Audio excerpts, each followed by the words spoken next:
Assalamualaikum warahmatullahi wabarakatuh.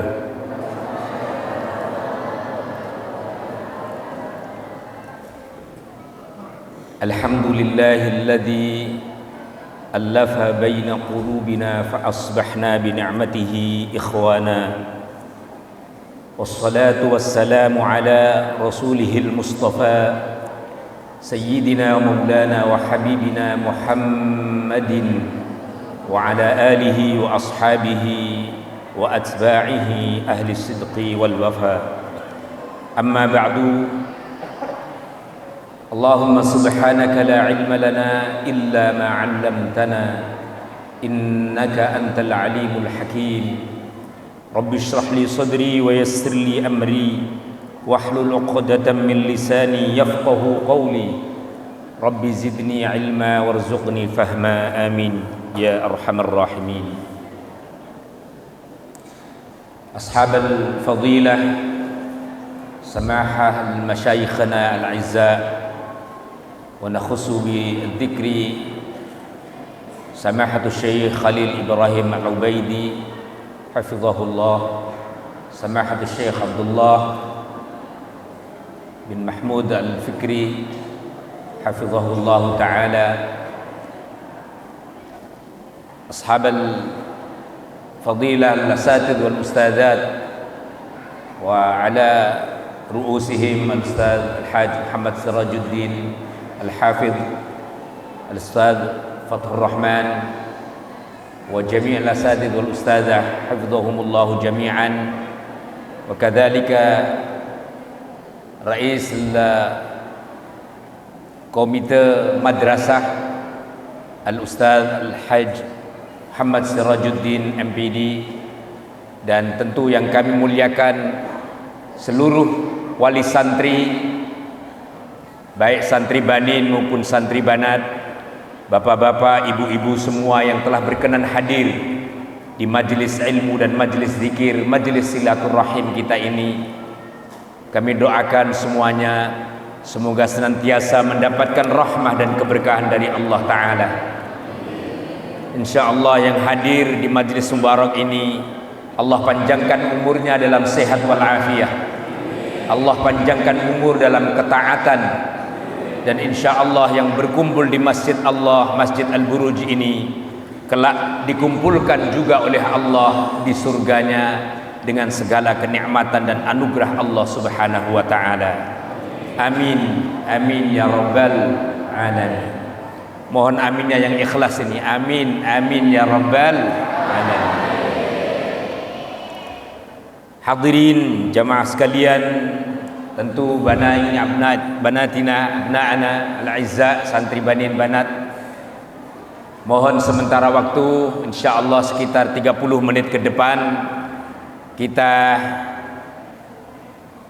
tadarrukkan diri dan kita khusyukkan, fokuskan kita bersama untuk mengikuti kajian ta'lim dalam kitab Bulughul Maram li Syekh Ibnu Hajar Al-Asqalani, yang saya juga berharap para santri-santri meskipun di belakang maupun di pinggir tetap mengikuti, tetap menyimak dengan baik, dan mohon untuk tidak banyak melakukan bicara sendiri-sendiri ya, supaya majelisnya dapat dicerna dengan sebaik-baiknya, utamanya santri-santri banat ini. Dan biasanya mohon maaf ibu-ibu juga, kalau nggak diajak ngomong biasanya suka ngomong sendiri.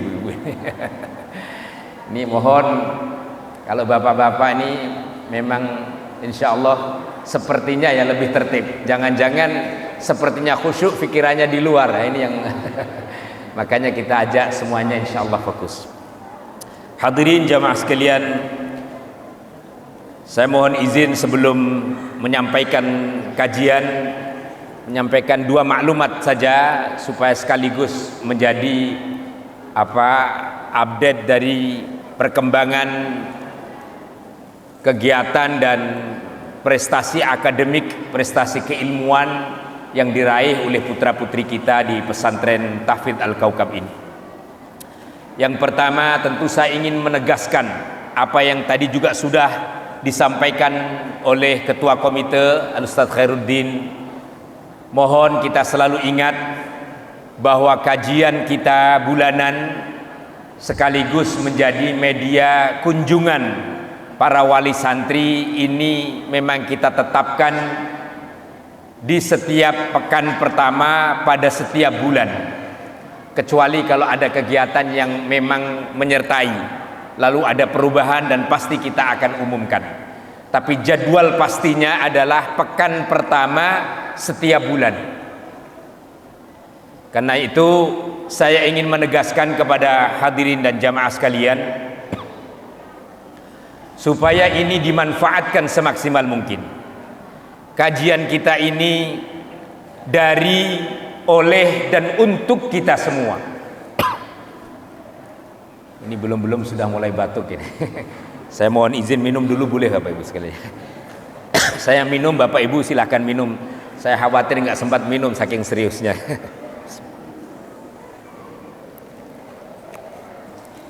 Ahlan wa sahlan, selamat datang ini Ustaz Imran, komite madrasah kita. Saya lanjutkan, karenanya saya juga tegaskan dan sering saya ingatkan kepada santri-santri, dan ini mumpung wali santri juga banyak yang hadir, supaya tidak ada penjengukan kepada santri kecuali pada jadwalnya yang sudah kita tentukan. Mohon tidak ada penjengukan sama sekali kepada anak-anak kita di pesantren ini kecuali memang jadwal yang sudah disiapkan pekan pertama yang sekaligus kita manfaatkan dengan taklim dan kajian kitab Bulughul Maram ini. Saya masih sedikit mentolerir lah wali santri yang mungkin kelas 7 mengawali sebagai santri-santri baru, karena memang masih perlu adaptasi. Tapi untuk kelas 8, 9, 10 dan seterusnya, kalau masih sering dijenguk di luar bulan, yang di luar jadwal yang sudah ditentukan, nanti mohon maaf akan kita data itu, akan kita absen. Dan dengan terpaksa kalau sering, ya mohon maaf kita akan peringatkan demi kebaikan, kemaslahatan dan kedisiplinan pesantren. Manfaatnya banyak Bapak Ibu sekalian. Mohon maaf ya, saya mau tegaskan, anak kalau sering dijenguk di pesantren itu bukannya malah kerasan, bukannya malah dia concern untuk belajar. Ini dimanapun kayak begitu Bapak Ibu sekalian. Karenanya itu kita buat aturannya ini, tandain. Dan saya ini mohon maaf tahunan di pesantren, lebih dari 7 tahun saya di pesantren. Anak yang sering dijenguk oleh orang tuanya itu timbul sikap manja, timbul sikap kepingin selalu dijenguk, sehingga kemudian belajarnya tidak fokus dan kemudian tidak banyak kerasan malah. Karena itu kalau mungkin kelas 7 bolehlah sedikit-sedikit, tapi nanti kalau sudah semester genap, pada mula nanti di sekitar bulan akhir Januari, mohon izin saya harus menertibkan kembali dengan tegas, dengan disiplin untuk tidak menjenguk kecuali hanya pada pekan pertama pada setiap bulan dengan kajian ini. Sekali lagi kajian ini Bapak Ibu dari kita, oleh kita, dan manfaatnya kepada kita semua. Bapak itu kalau ada yang mau nyumbang di taklim ini, saya mau tegasin, yang mau nyumbang ahlan wa sahlan, monggo. Yang mau infak, yang mau bawa kue, yang mau bawa buah-buahan, apalagi sampai kemudian membawa nasi kebuli untuk guru, monggo ahlan wa sahlan. Kalau mau ada yang mau berikan untuk sedekah dan infak kita. Sementara ini alhamdulillah pesantren sudah mengawali. Besok pertemuan-pertemuan yang akan datang saya bergantian dengan komite. Saya ingin tegaskan, ini pengajian, ini ta'lim, ini pertemuan, bukan kepentingan pesantren semata, tapi kepentingan kita semua. Bil khusus adalah yang hadir di majelis yang mubarak ini. Nah, yang kedua Bapak Ibu yang ingin saya sampaikan dalam pertemuan yang pertemuan yang mulia ini, saya ingin bersyukur dan terima kasih luar biasa bil khusus kepada masyayikhana Syekhul Karim Syekh Khalil Al-Ubaidi wa Syekh Abdullah Mahmud, para masyayikh, para asatid yang telah berkenan terus dengan disiplin dan telaten mendidik anak-anak kita, terutama dalam hal tahfidz. Saya dapat laporan dan saya memang minta dan ingin saya sampaikan sebagai rasa syukur kepada kita semua. Dalam kurun waktu 6 tahunan ini, di mana anak-anak insya Allah tahun ini menjadi tahun angkatan pertama, keluaran angkatan pertama santri-santri tahfidz Al-Kaukab. Alhamdulillah, dari sekitar 290 santri banin dan banat ini sampai detik ini ternyata sudah kita data mereka yang telah melampaui hafalan 20 juz ke atas ini. Untuk banin sebanyak 17 anak, 17 santri. Boleh kita bersyukur, alhamdulillah. 17 ini 20 juz ke atas. Saya nggak hitung yang dapat 15 juz, 10 juz ke bawah, nggak saya hitung. Lalu yang santri banat, alhamdulillah nggak jauh beda. Ini sudah ada 16 santri-santri banat yang sudah melampaui 20 juz. Alhamdulillah. Saya ingin baca saja ini yang diantaranya nama-nama, nggak usah kelasnya kepanjangan, supaya ini menjadi syukur dan spirit semuanya, memotivasi semua. Untuk santri banin yang telah melampaui 20 juz, ada yang 24 juz, ada yang bahkan 29 juz, ini ada yang 23 juz dan seterusnya. Yang pertama Muhammad Rafif Ramdhani, yang kedua Muhammad Gawahir Zada, 3 Nasrullah Fathan, kemudian Muhammad At-Tariq, Ahmad Muhasan, kemudian Dafa, kemudian Rafif Ahmad Zaidan, kemudian Bayu, kemudian Zaulan Latifur Rahim Abbas, kemudian Abu Hasan, kemudian Al-Riza, Zidni, Firli Umamul Barqi, Ahmad Aufa Shalabi, Muhammad Farid Al-Hafidh, Rian Ramzi, Rafif Ayyubi. 17 santri yang rata-rata memiliki hafalan 20 juz ke atas.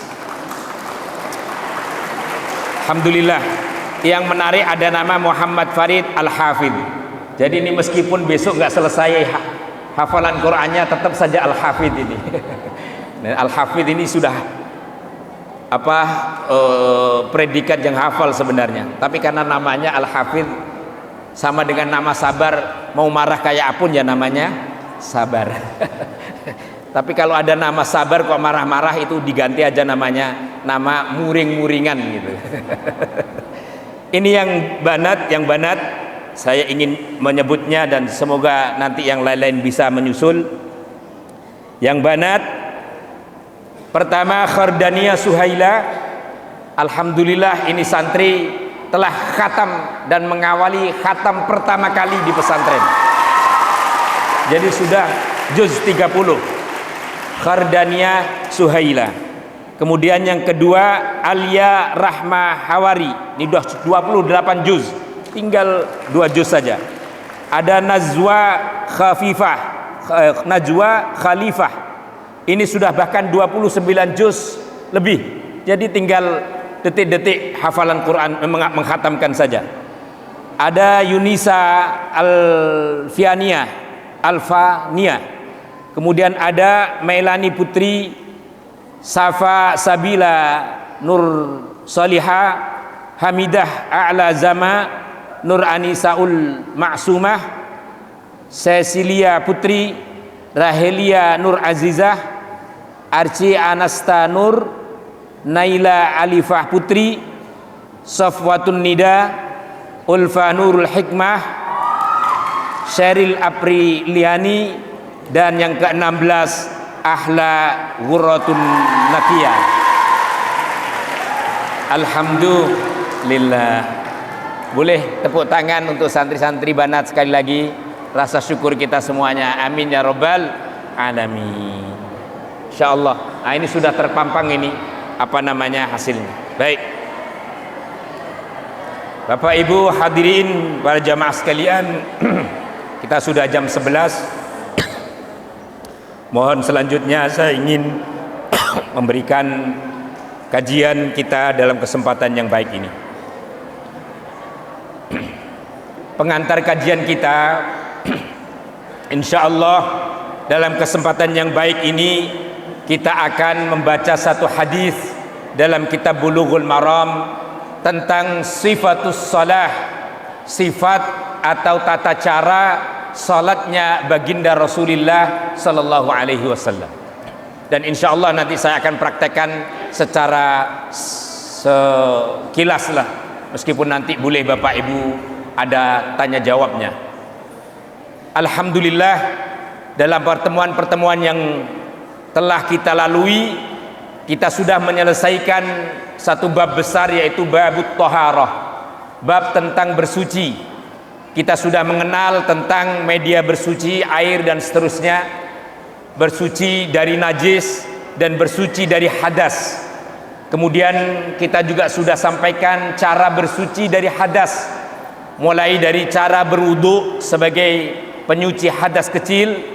Kemudian kita juga sudah jelaskan cara menyucikan hadas besar dengan jinabah atau janabah. Dan yang terakhir pertemuan kita sekitar 2 bulan yang lalu, kita sudah selesaikan pula menyampaikan satu hadis tentang tata cara bertayammum sebagai media menyucikan hadas kalau kemudian kita tidak bisa melakukan wudu atau janabah. Alhamdulillah, bab taharah sudah kita lalui bersama. Dan sekarang kita masuk bab baru tentang salah, tentang tata cara, syarat rukun dan kaifiyah salat. Bapak Ibu hadirin jamaah sekalian, pelaksanaan taharah yang sudah kita pelajari itu hakikatnya adalah mempersiapkan diri kita untuk melaksanakan salat. Karena salat yang kita jalankan hanya akan diterima oleh Allah, hanya akan sah salat kita kalau kita laksanakan dalam keadaan suci, baik suci badan, suci tempat maupun suci pakaian. Jadi tatkala salat kita sudah harus dalam keadaan suci badan, suci pakaian yang kita pakai, dan suci tempat yang kita gunakan salat. Di antara 3 ini kalau kemudian ada yang najis, maka itu membatalkan salat kita. Karena itu yang kedua yang ingin saya sampaikan, bab kita salat ini sangat-sangat urgent sekali, sangat penting sekali. Setelah kita memahami tentang taharah, ada salah satu hadis yang perlu kita perhatikan. Baginda Rasul pernah menyatakan hadisnya begini: miftahul jannati as-salah wa miftahus salati at-taharah. Pendek hadisnya, saya ulang, insyaallah hafal semuanya setelah ini. Bu, makan semuanya ini, nyampe apa nyampe ini? Bu, sudah habis apa masih banyak itu? Bapak-bapak masih nyambung? Semoga hafal hadisnya. Miftahul jannati as-salah. Kunci pintu-pintu surganya Allah itu adalah salat kita.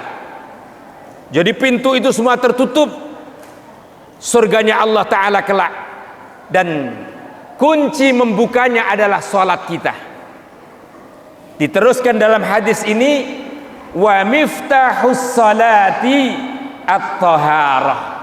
Sementara kuncinya salat, membuka salat supaya dia sampai kepada Allah, itu harus at-taharah. Dia benar-benar memahami dan mempraktekkan kesucian di dalam pelaksanaan salat. Dia benar-benar dalam keadaan suci saat menjalankan dan mendirikan salat. Maka antara salat dengan taharah tidak akan pernah bisa dipisahkan. Karena memang taharah, bersuci itu menjadi syarat utama pelaksanaan salat. Dan kalau kita kepingin masuk surga, kuncinya yang paling utama adalah apa, Bu? Kuncinya apa? Toha. Loh, kok bisa? Yang benar salat apa taharah? Taharah apa salat? Dibulak-balik. Kuncinya surga as-salah. Kuncinya as-salah at-taharah. Bapak Ibu sekalian ya. Ahlan bikum ya Syekhna. Ahlan bikum. Fadal. السلام ورحمة الله. دكتور حياكم الله. الله يسعدك. الله يبارك فيك. تفضل. الحبيب. نعم تفضل. شرف. تفضل سيدنا. يا شيخ. تفضل. Baik, ahlan bikum wa marhaban bihuduril Syekh Abdul Hamid bin Abdul Wahab. Beliau pernah dulu datang ke sini dan ini kedua kali kunjungan beliau, tinggal di Cirebon tapi aslinya Mesir. Sudah agak lama di Indonesia, maka Mesirnya sudah mulai hilang dan sudah mulai agak wajah-wajah Indonesia ini. Bajunya ini baju Indonesia. Alhamdulillah. Beliau selain hafizul Quran, qari, nanti kita mohonkan perkenan baca ayat Quran suwaya kita laksana. Beliau juga alhamdulillah selain dosen, baru sekitar seminggu yang lalu telah merampungkan penyelesaian gelar doktornya. Jadi alhamdulillah saya hadir di Cirebon kemarin mengikuti munaqasyah doktor beliau, dan rasa syukur beliau dengan kehadiran kami, kita saling kunjung. Hari ini beliau mengunjungi pesantren Al-Kaukab, karena nanti kita minta insyaallah tausiah beliau, kita takriban asra ila 15 sa'ah. Kita minta tausiah beliau sekitar ya, nanti kita lihat waktunya. Jadi ahlan bikum wa nashkuru syukran jazil ala al-ihtimam wa al-hudur hadha syekhna. Mau dilanjut apa sudahan ini? Bu, saya paling seneng kalau manggil ibu nih, soalnya kalau nggak dipanggil pasti nanti ngomong dengan yang lain. Nah, itu rahasianya. Silahkan dimakan makanannya, bapak-bapak silahkan juga dinikmati, boleh makan, tapi yang penting mendengarkan dan faham. Tapi kalau makan lalu tidak faham, jangan makan dulu. Baik, saya ingin langsung baca hadisnya. Hadis tentang sifatus salatin nabiyyi sallallahu alaihi wasallam. Kitab Bulughul Maram ini banyak sekali hadisnya, cuman saya cuplik hadis yang berkait saja, yang paling mungkin bisa menjelaskan secara lebih sempurna apa yang menjadi bab kita.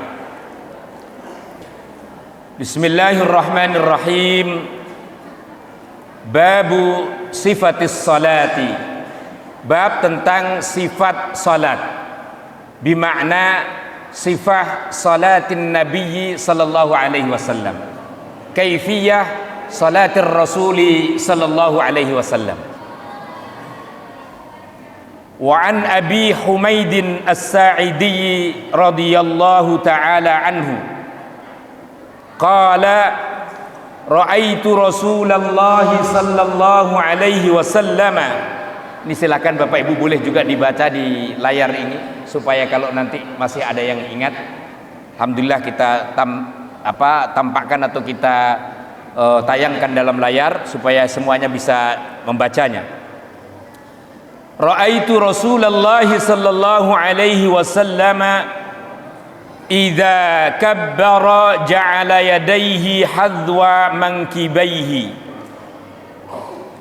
wa idza raka'a amkana yadayhi min rukbatayhi thumma hasara dhahrahu fa idza rafa'a ra'sahu istawa hatta ya'uda kullu faqarin makanahu fa idza sajada wada'a yadayhi ghaira muftarishin wala qabidihima wastaqbala bi atrafi asabi'i rijlaihi al-qiblah wa idza jalasa fi rak'ataini jalasa ala rijlihi al-yusra wa nasaba al-yumna wa idza jalasa fi rak'ati al-akhirati qaddama rijlahu al-yusra wa nasaba al-ukhra wa qa'ada ala maq'adatihi.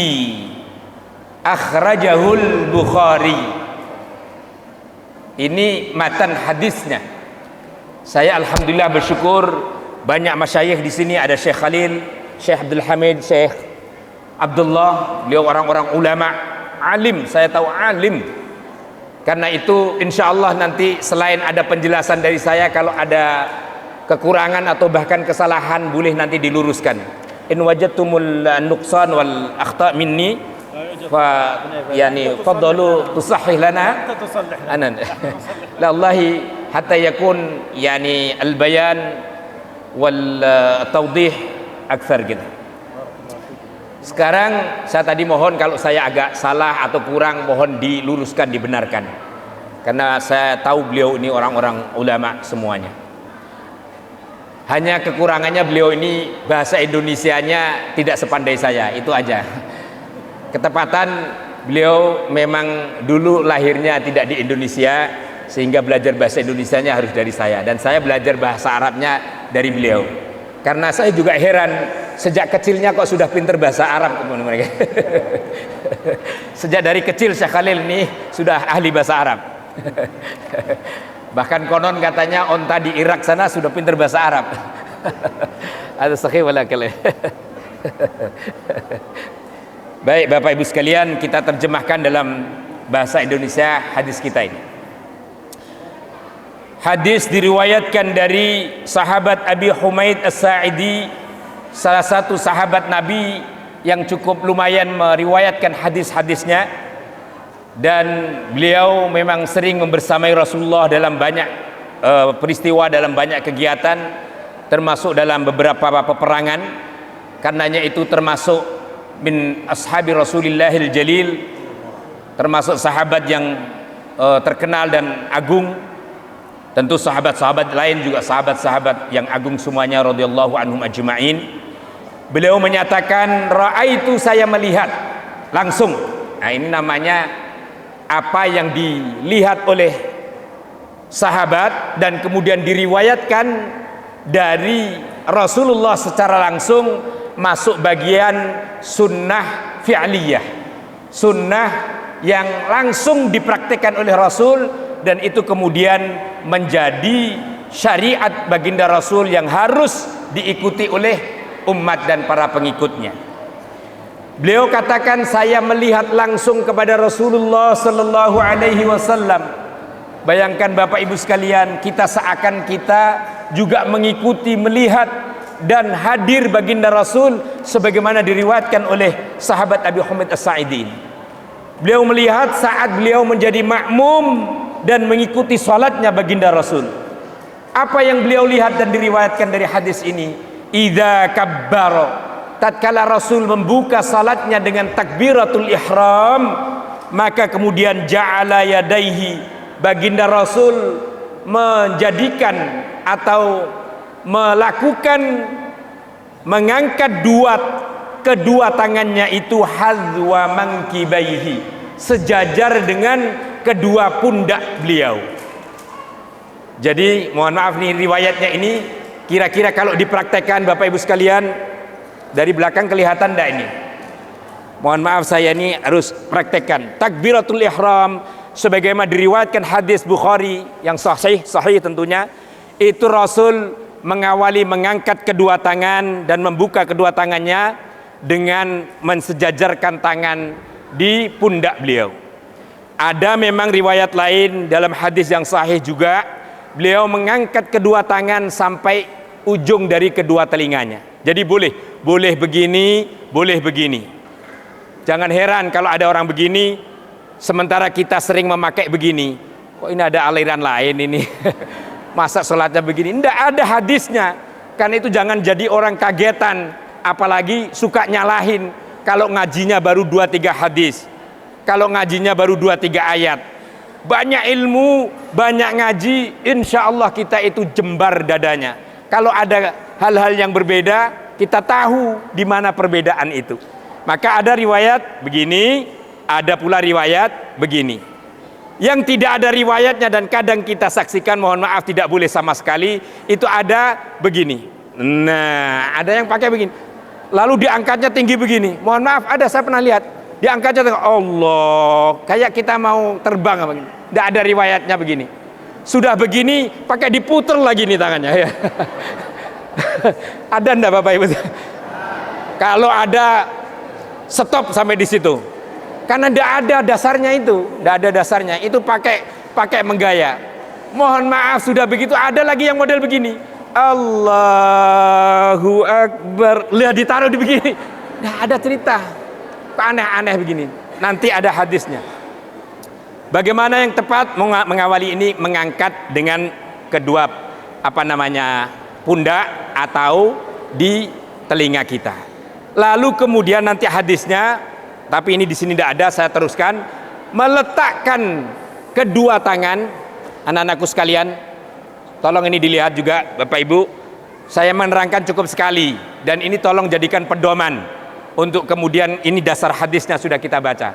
Allahu Akbar atau Allahu Akbar dengan disertai niat di dalam hati kita sesuai dengan sholat yang kita lakukan.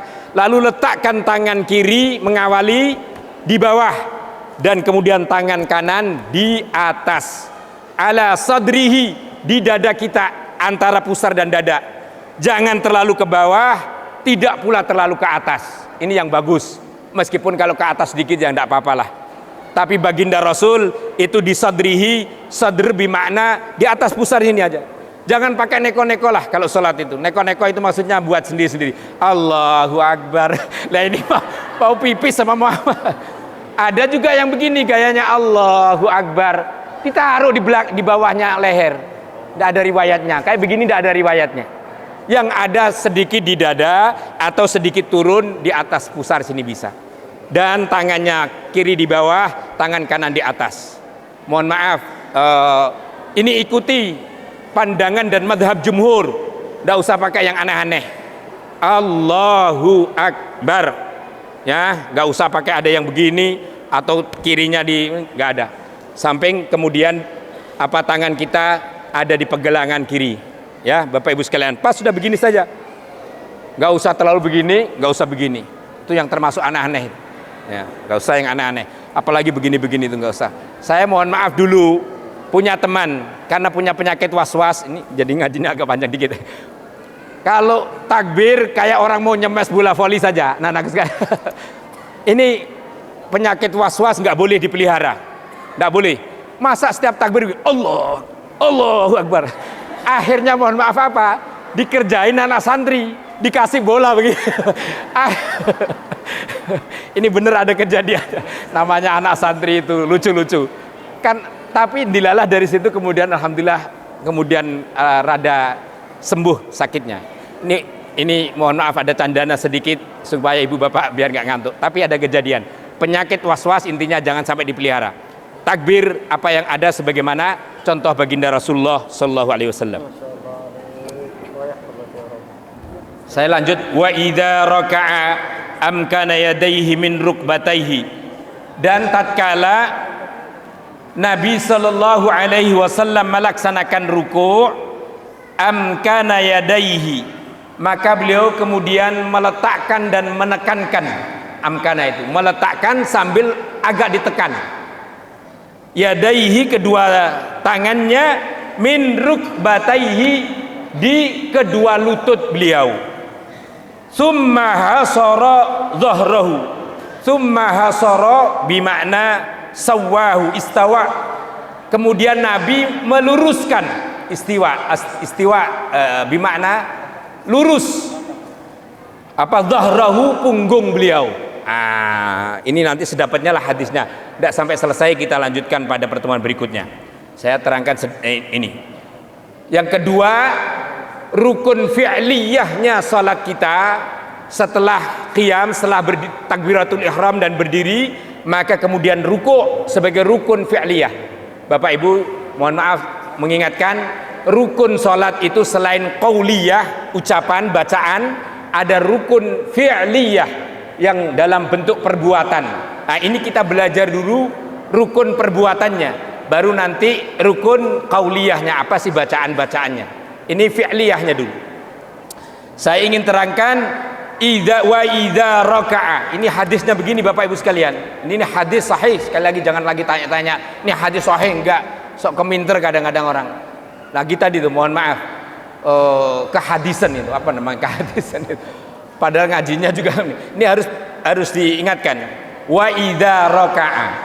Tatkala Nabi sallallahu alaihi wasallam melaksanakan ruku', amkana yadaihi, beliau letakkan dan tekankan kedua tangannya min rukbataihi, di kedua lutut beliau. Min bimakna ziyadah ini. Tsumma hasara, kemudian beliau meluruskan zahrahu, punggung beliau. Saya praktekkan Bapak Ibu sekalian. Ini mohon maaf anak-anakku sekalian dilihat, jangan sampai ada yang salah. Ini saya juga kadang pernah sampaikan tapi secara umum. Jadi posisi Nabi lurus takbir. Saat kemudian beliau mengambil ruku atau melaksanakan ruku, beliau angkat tangannya. Ini yang riwayat yang masyhur. Ada juga riwayat langsung ruku tidak mengangkat tangannya. Jadi boleh. Itu kategorinya pilihan. Meskipun riwayat yang masyhur beliau sering mengangkat tangannya. Jadi Allahu Akbar, lagi benar Allahu Akbar. Tapi ngangkatnya biasa, tidak harus lagi-lagi, nggak ada sesuatu yang berlebih. Jadi pas mau ruku diangkat tangannya Allahu Akbar. Riwayat lain memang langsung ada yang menyatakan ruku. Ini riwayat lain. Boleh, dua-duanya sah. Jadi habis takbir ruku. Bagaimana rukuknya Nabi tadi? Amkana yadaihi, beliau letakkan dan kemudian tekankan di kedua lutut beliau. Ini lutut rukbatain ini, bukan paha, bukan juga betis. Ini kadang ada yang aneh-aneh, mohon maaf. Kadang rukuk begini, dari mana? Atau rukuk begini, dari mana ini? Ini mohon maaf, sesuatu yang sudah jelas fitri dari Nabi ini harus diikutin aja mazhab jumhurnya. Apa kata hadis? Meletakkan kedua tangan di kedua lutut. Ini kedua lutut dengan menekan supaya tidak sampai berosot jatuh begini. Ini kadang-kadang kalau seenaknya gini kan lagi ngantuk bisa jadi. Nah, makanya Nabi meletakkannya dengan menekan. Tapi yang pentingnya lagi, summa hasara sadrahu, beliau luruskan punggungnya. Nah, dengan pandangan mata melihat tempat sujud. Begini Bapak Ibu sekalian. Nggak boleh ada begini kayak mau ngintip apa gitu. Ini sholat kok sambil tengok-tengok. Ini kan kalau anak-anak kecil boleh. Atau mohon maaf berlebihan. Begini nih sholat. Akhirnya kemudian tidak istawa, tidak lurus. Dulu, nih mohon maaf saya masih ingat spontan. Kiai saya suka ngasih penggaris yang panjang kalau waktu dilatih. Supaya kalau kemudian ada contoh kayu enggak ya misalnya, ada contoh kayu enggak? Kalau kayunya ini tidak jatuh ke belakang atau ke depan, nah itu baru istawa. Biasanya penggaris guru dia. Kalau kemudian ini pas, kayak ini,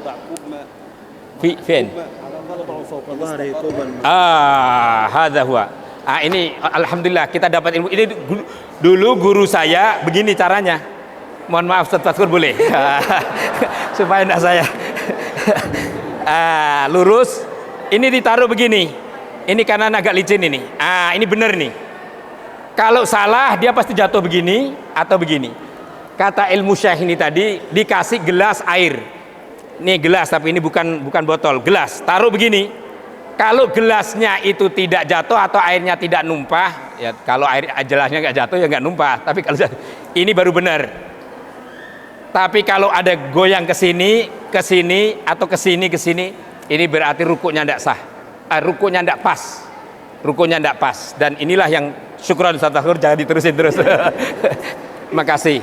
Jadi Bapak Ibu, ini yang penjelasan hadis yang ada. Syukran. Makasih. Mafhum sampai sini Bapak Ibu. Ini kegantian begini nih, mafhum. Saya satu lagi hadisnya, setelah ini nanti kita kasih waktu Syekhna. Jadi 3 ya. Silakan dilihat berikutnya. Thumma fa idza rafa'a ra'sahu istawa hatta ya'uda kulla faqarin makanahu.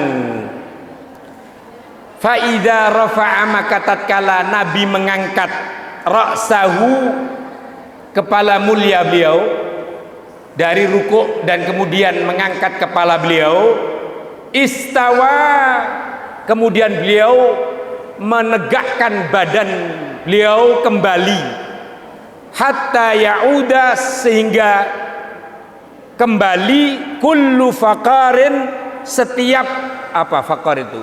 Anggota tubuh kita, wala faqar bermakna naam, semua persendian termasuk persendian punggung yang kita awalnya rukuk tadi, maka nahu, pada tempatnya semula. Paham Bapak Ibu sekalian? Perlu dipraktekin? Perlu dipraktekin? Ini satu-satunya kiai yang diperintah-perintah di sini itu ya, cuman sudah ngaji nggak bayar, perintah-perintah lagi nih. Baik Bapak Ibu sekalian, ini ketiganya saja, saya ambil 3 saja karena waktunya tidak memungkinkan. Tadi kan ruku, mohon maaf Syekhna, ruku dalam kondisi lurus, dan ini ditegakkan di apa namanya, 2 lutut. Dalam hadis dikatakan fa idza rafa'a ra'sahu, tatkala Nabi sallallahu alaihi wasallam mengangkat kepalanya beliau, kepala mulia mengangkat untuk bangun dari ruku, istawa, beliau menegakkan betul badan beliau, hatta ya'uda, sehingga kembali ala kulli faqarin makanahu, apa namanya, punggung dan persendian anggota tubuh inilah secara keseluruhan kembali seperti semula. Artinya posisi tegak lurus seperti semula. Kita sholat kan awalnya tegak Bapak Ibu ya, setelah ruku berubah, lalu kemudian beliau mengangkat tangan untuk apa namanya ini, i'tidal, dengan membaca sami Allahu liman hamidah. Beliau lakukan tegak. Ini yang sering juga salah Bapak Ibu orang-orang. Kadang-kadang ada model begini nih, baru kok sami Allahu liman hamidah, belum sampai tegak, apalagi tumakninah. Jadi gini modelnya, sholat kayak diburu anjing. Udah gitu sami Allahu liman hamidah, belum lagi tegak, sudah langsung sujud. Ini yang tidak ada tumakninahnya, ini yang kemudian menyalahi rukun dan sifat Nabi. Bagaimana yang benar? Itu tadi ruku, kemudian i'tidal, tegak dulu, baca dulu Rabbana walakal hamd. Udah cukup di situ aja, nggak apa-apa. Rabbana walakal hamd. Yang penting kita sudah tegak. Jangan pula begini juga. Sami Allahu liman hamidah Rabbana lakal. Jadi belum tegak. Padahal kita bisa tegak, kecuali kalau boyoknya lagi kumat, ya itu udzur namanya, udzur. Boyoknya lagi kumat jangan dipaksain. Nanti pas gini nyampe rumah nggak bisa duduk, repot. Jadi hadis ini menyatakan setelah beliau ruku, mengangkat kepala beliau dan kemudian kembali tegak lurus seperti semula, i'tidal namanya, dengan kemudian membaca doa i'tidal. Bapak Ibu sekalian, ini 3 rukun fi'liyah yang dipraktekkan baginda Nabi sebagaimana diriwayatkan dari sahabat Abi Humaid As-Sa'idi ini.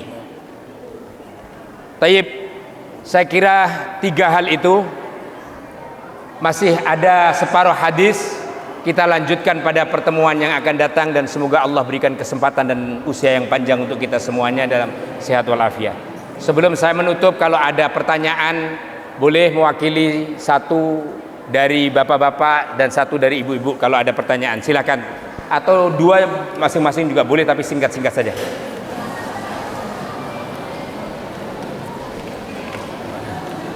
Kuncinya masuk surga itu adalah sholat. Sholat yang diterima itu yang suci.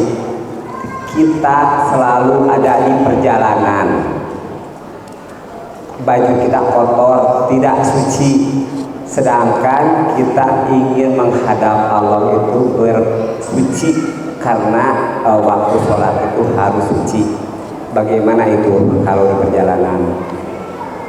Terima kasih. Assalamualaikum warahmatullahi wabarakatuh. Tentu syarat sholat harus dalam keadaan suci. Tapi tadi ya, suci pakaian, suci badan, awalnya suci badan, suci pakaian, dan suci tempat. Karena itu ini keadaan harus dijaga. Hatta tadi pertanyaannya, gimana kalau kita sholat dalam perjalanan, sholat di kendaraan, di kereta, di pesawat, di mobil misalnya, yang kadang-kadang kita temui saat-saat dimana kita waktu sholat memang ada di dalam kendaraan itu. Apakah kemudian harus tetap suci? Begitukah pertanyaannya Pak Haji? Betul, betul.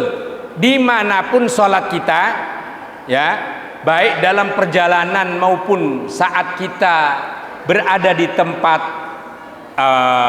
rumah kita misalnya, itu syaratnya sama, harus dalam keadaan suci, harus dalam keadaan suci, suci tiga-tiganya tadi. Karena itu kalau kita dalam perjalanan, pastikan pakaian kita suci, pastikan kendaraan kita suci, pastikan pula tempat suci. Bagaimana memastikan secara lahiriah saja? Insya Allah pakaian kita selalu kita jaga, insya Allah badan kita selalu kita jaga kesuciannya, termasuk mobil dan kereta, pesawat, saya yakin semuanya dijaga kesuciannya. Kalau secara lahiriah sudah kelihatan suci, ya sudah, nggak usah pakai ditanya lagi di kereta, Pak ini tadi ada bekas anjing nggak Pak? Nggak usah ditanya lagi, ini tadi ada kotoran kucing yang membekasi, nggak usah. Asal kalau sudah bersih secara lahiriah berarti kita anggap suci. Nggak perlu kita harus nyari jauh. Tinggal di dalam diri kita. Saya ingin tegaskan, kalau kita tidak dalam keadaan suci, sementara susah untuk wudhu, maka kemarin kembalinya kita tayamum saja. Tayamum di mobil cukup dengan meletakkan tangan kita di tempat kaca atau di tempat kursi di mana ada kemungkinan debu di situ, cukup. Di pesawat cukup yang kemungkinan ada debu itu. Taruh tangan dua kita, lalu kemudian lakukan tayamum seperti yang kemarin kita sudah praktekkan. Mohon maaf dari wajah dulu, wajah kita, kemudian tangan kanan dan kemudian tangan kiri sebagaimana biasa. Maka tayamum ini bisa menjadi pengganti wudhu yang kita tidak mungkin melakukannya. Tapi sepanjang masih ada mungkin wudhu, misalnya kita di tempat rest area di perjalanan, ya kita carilah wudhu. Dan insya Allah sekarang sudah tidak terlalu susah karena tempat di mana-mana pun ada. Nah, pokok poinnya adalah dalam keadaan suci semua. Tapi Bapak Ibu, ini terakhirnya, kalau darurat betul, sementara waktu sudah memang tidak memungkinkan, kita lakukan sholat sebagaimana keadaan yang ada. Nanti baru kemudian kita bisa qadha sholat berikutnya. Ini fihil madhab, hadhi sholah yu'tabar li hurmatil wakti. Sholat hormah waktu. Kalau darurat yang sekiranya tidak mungkin untuk kita tidak sholat kecuali dalam keadaan itu, nah, sebaiknya setelah itu diqadha sholatnya. Tetapi kalau misalnya dalam keadaan kita yakin suci, semuanya suci, ya sudah, kita sholat dalam keadaan suci. Begitu Pak Haji. Intinya jangan sampai ditinggal sholat karena kita kemudian tidak merasa suci, lalu sholatnya yang dikorbankan. Ini salah, saya mau sholat tapi saya ragu ini pakaian saya tadi suci apa enggak, belum lagi ini mobil suci apa enggak. Enggak. Kita tetap melakukan sholat dengan apa yang ada. Kalau kita yakin suci cukup, tapi kalau kita nggak yakin betul kesucian diri kita atau tempat, maka tetap sholat dengan niatkan sholat hormatil waktu, nanti kemudian bisa diqadha pada waktu berikutnya. Begitu Pak Haji. Silakan Ibu yang lain, nanti insyaallah fil akhir Syekhana bisa nambah. Ada yang mau ditanyakan Ibu sekalian? Yakfina? Pertanyaannya satu saja karena waktu sudah mepet ini Bapak Ibu. Ada?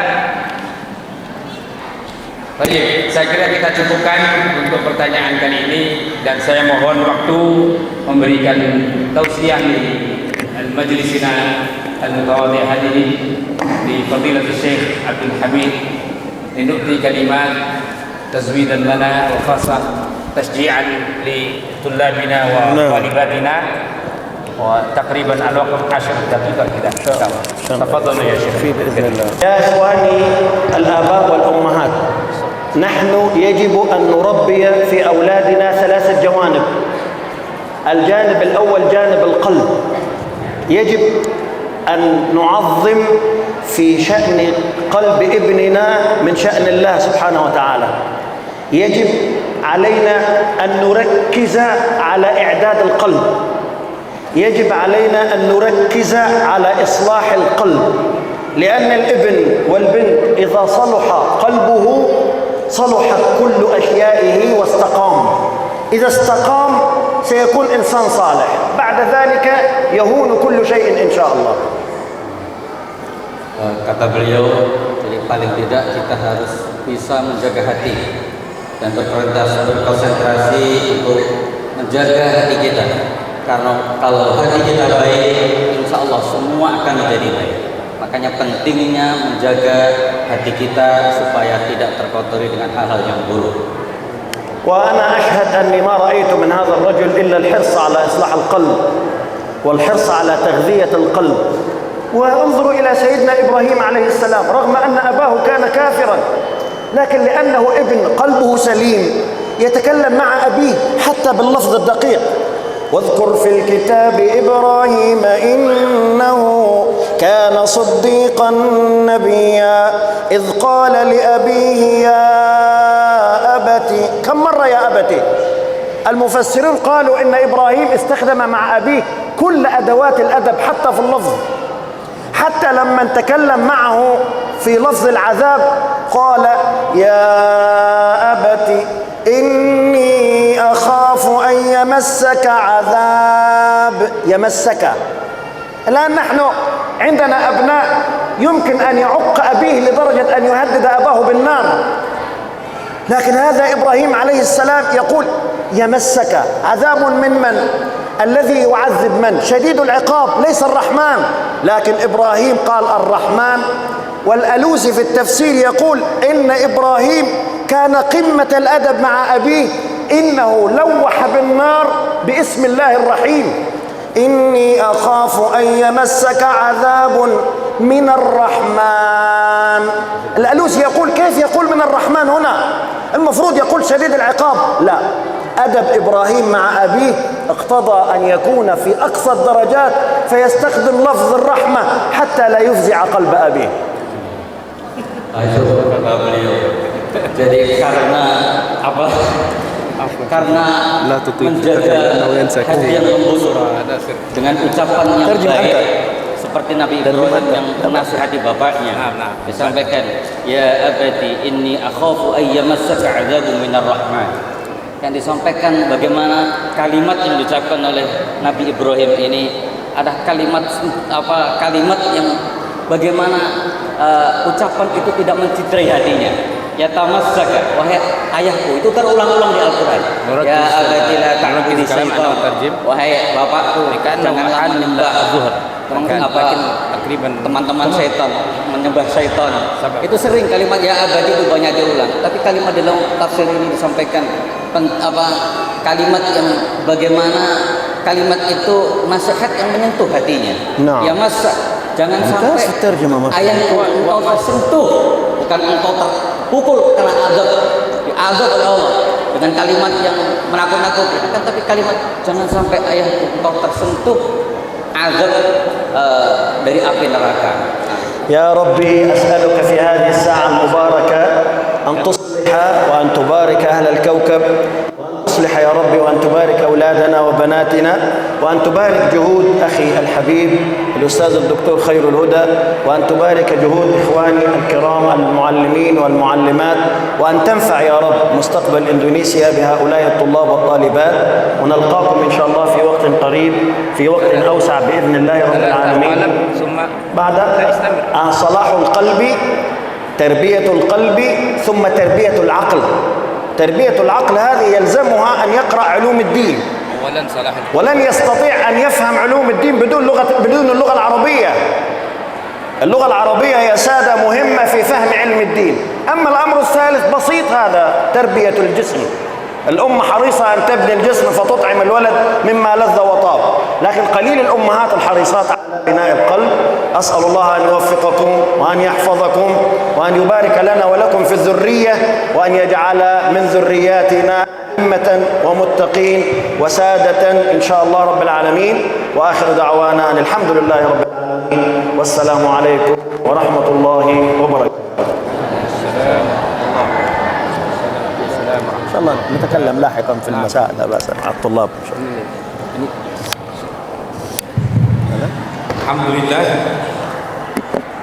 Mohon untuk sedikit tadi sudah diterjemahkan juga oleh Ustaz Sirat, tapi saya simpulkan di akhir sebagaimana beliau tekankan.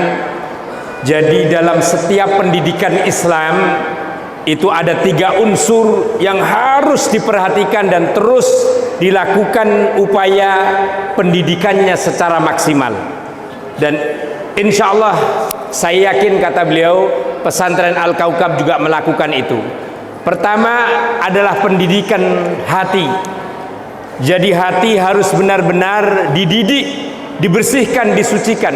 Kalau hati kita sudah lurus, hati kita ini benar, maka insya Allah fikiran dan perilaku kita juga akan benar. Fi budhi hadikum, yani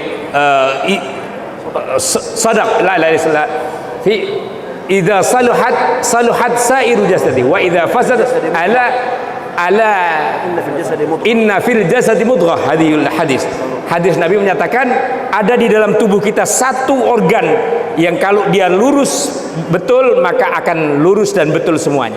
Yang kedua, beliau juga katakan tarbiyatul aqli. Tidak cukup dengan hati, tapi juga tarbiyah akal. Pendidikan knowledge, pengetahuan kita. Akal ini dengan cara apa? Banyak dibuat membaca, banyak dibuat menghafal, terutama ayat-ayat Al-Quran. Dan beliau katakan tadi termasuk pendidikan bahasa Arab, karena tidak mungkin kita bisa memahami Islam, memahami Al-Quran, memahami hadis yang semuanya bahasa Arab kecuali kita bisa bahasa Arab. Tidak mungkin kita menjadi faqih, tidak mungkin kita menjadi ulama kalau kita nggak bisa bahasa Arab. Karena itu di sini harus dipelajari bahasa Arab. Dan alhamdulillah masyayikhana wa kubara'ana wa ulama'ana hadhihi bukan hanya pandai bahasa Arab, tapi betul-betul luar. Dan mohon maaf Bapak Ibu sekalian, bahasa Arab ini bukan bahasa Arabnya orang pasaran lah kayak kita. Orang Arab bisa bahasa Arab, tapi belum tentu dia bisa memahami Al-Quran. Karena memang bahasa Al-Quran terstandar fasihnya dan dengan cara yang memang tepat penyampaian metodologi pengembangan bahasa Arabnya. Makanya alhamdulillah kita udah. Yang ketiga, kata beliau, yang ketiga terakhir, tentu ini nggak terlalu susah, yaitu pendidikan fisik. Ini juga penting. Ada olahraganya, ada skill keterampilannya dikembangkan. Misalnya di sini juga ada ekstrakurikuler, taekwondo, kemudian silat, ada menjahit, ada juga bola voli, olahraga, supaya kita kuat. Wal mu'minul qawi khairun wa habbu ilallah minal mu'minid dhaif. Ini jelas pegangan kita. Dan ini konsep pendidikan yang memang sudah sejak dulu dari baginda Rasul dan dikupas banyak oleh Al-Imam Al-Ghazali rahimahullah dalam kitabnya Ihya Ulumuddin.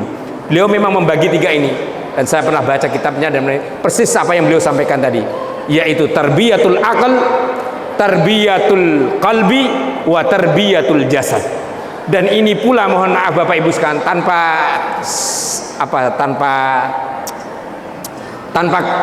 ngomong duluan, istilahnya, tanpa janjian duluan, tampaknya sama dengan inspirasi dan pikiran saya.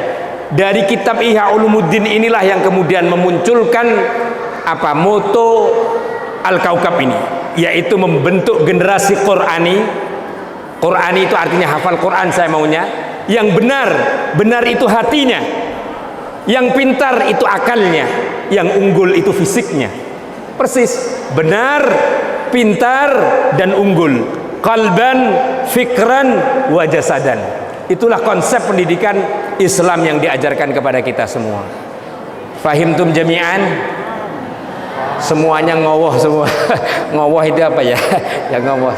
Bapak Ibu, ini alhamdulillah wa nasyukuru syukran jazila ala al-ulum an-nafi'ah insyaallah. Dan terakhir sebelum sholat kita sedikit bolehlah sedikit saja mundur sholatnya. Ini alhamdulillah tadi disampaikan juga Ustaz Khairuddin, saya ingin memastikan tahun ini kita mengawali perdana pencetakan kalender. Alhamdulillah kalendernya, kertasnya terbaik, gambarnya pun terbaik. Moga-moga infaknya juga ini semuanya terbaik, infaknya nggak terbaik ya innalillah gitu. Bapak Ibu mohon maaf, ini adalah syiar kita, tapi izin supaya kita ada tabungan di akhirat dan kita juga bareng-bareng menabung di akhirat. Pesantren sudah mulai mencetak.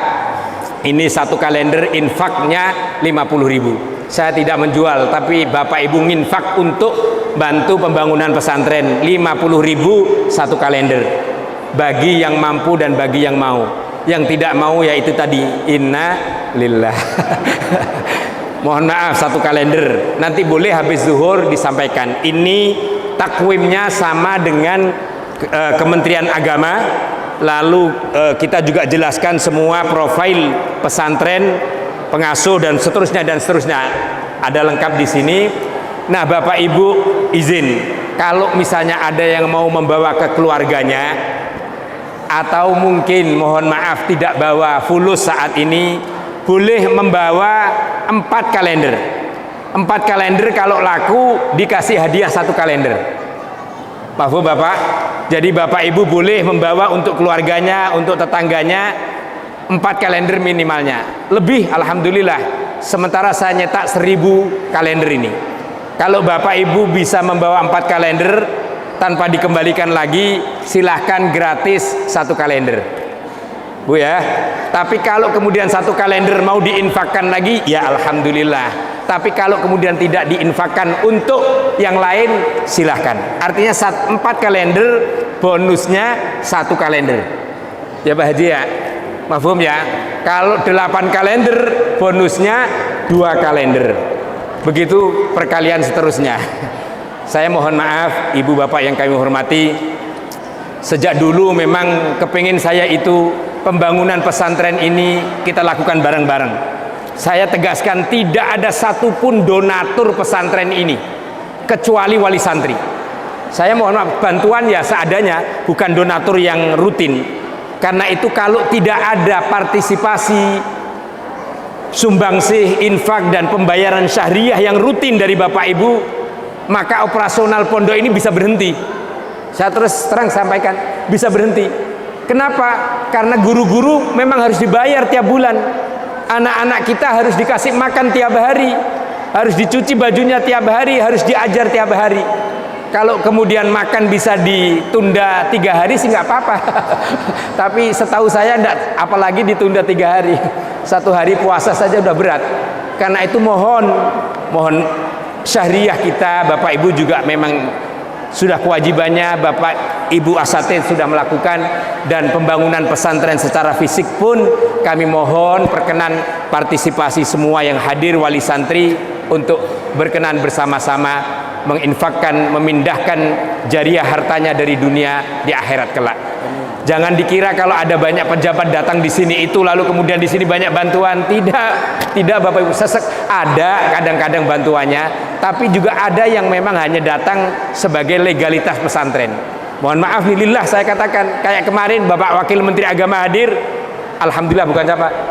Ya masih janjiin saja. Pak Dirjen alhamdulillah ada bantuan 1 ruang kelas yang kemudian beliau berikan. Tapi 1 ruang kelas saja jumlahnya 150 juta. 150 juta itu sekarang 1 ruang kelas saja tidak cukup. Sementara kita mau bangun 4 lantai yang sudah diukur dan sudah dihitung biayanya 4 miliar 500 juta. Saya juga nggak tahu kok berani-beraninya dari mana nanti duitnya. Wallahu alam. Saya pakai ilmunya kiai-kiai dulu. Bismillah, jalankan, nanti Allah yang atur. Itu aja.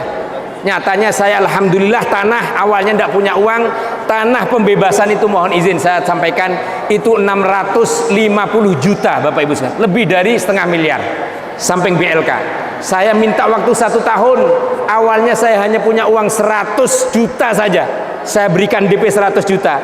Setelah itu 1 tahun saya harus mikir 550 juta. Alhamdulillah pada saatnya bisa terbebaskan. Dan sekarang saya dan para asatid semuanya juga sedang berpikir membangun 4 lantai gedung yang kira-kira 4 miliar 500-an. Dari mana datangnya ma'unah Allah Ta'ala? Dengan ikhtiar dan jihad kita semuanya. Dan saya yakin in tansurullaha yansurkum. Kalau kita berniat menolong agama Allah, pasti pertolongan Allah akan bersamai kita. Jadi Bapak Ibu, itulah yang saya ingin sampaikan.